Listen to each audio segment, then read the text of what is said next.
OBC मंत्री दबाव आणून प्रमाणपत्र रद्द करतायत असं देखील असं कुणालाही दबाव आणता येत नाही. कास्ट स्क्रुटिनीवरती असं कुणीही दबाव आणू शकत नाही, पत्र देऊ शकत नाही. त्याचं कारण असं आहे की कास्ट स्क्रुटिनी जी असते तिला अर्धन्यायिक न्यायिक म्हणजे दिवाणी अधिकार असतात त्यांना, आणि त्यांच्यामध्ये जर कोण हस्तक्षेप करत असेल तर तो डायरेक्ट न्यायदानामध्ये हस्तक्षेप होतो. हे असं होणे नाही. आणि कुठलाही राजकारणी कुठलाही मंत्री, मग ते शिरसाट साहेब असोत किंवा बावनकुळे साहेब असोत किंवा अजून कुणी असोत, ते कुठल्या पक्षाचे आहेत, ते सत्तेतले आहेत का विरोधातले आहेत ह्याच्याशी आम्हाला देणं घेणं नाही.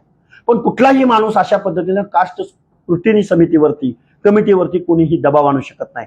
साप साप साप साप म्हणून हा बी बनवण्याचा प्रयत्न आहे. चंद्रशेखर बावनकुळेंवरती जे बॉडी शेमिंग झालं ते निव्वळ निव्वळ निव्वळ फालतूगिरी आहे. असं कुणाला टार्गेट करण्यानं प्रत्येक वेळी एका ओबीसी नेत्याला निवडायचं, त्याची शारीरिक ठेवण निवडायची, त्याची जात निवडायची, आणि त्यांना मग अपमानास्पद, त्यांच्या मनात लज्जा निर्माण होईल, मान शर्मेने खाली जाईल, त्यांना गिल्ट वाटेल, अशा पद्धतीनं वागण्याचं काम मनोज जरांगे गेल्या 2-3 वर्षापासून करतायत.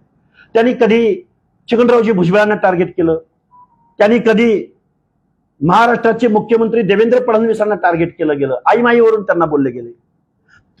कधी काळी त्यांनी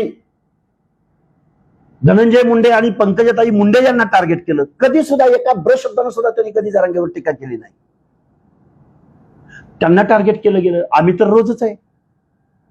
आम्हाला तर आमच्यावरती दगड टाकणं असल्यापासून, फिजिकली हाणमार करण्यापासून, बघून घेण्याची आम्ही तर रोजच बघतोय. म्हणजे ओबीसीनी बोलायचं नाही हक्क अधिकाराबद्दल. ओबीसीनी एखाद्या या लोकशाही मार्गाने, सनदशीर मार्गानं, उपोषणाच्या मार्गानं आंदोलन करायचं नाही.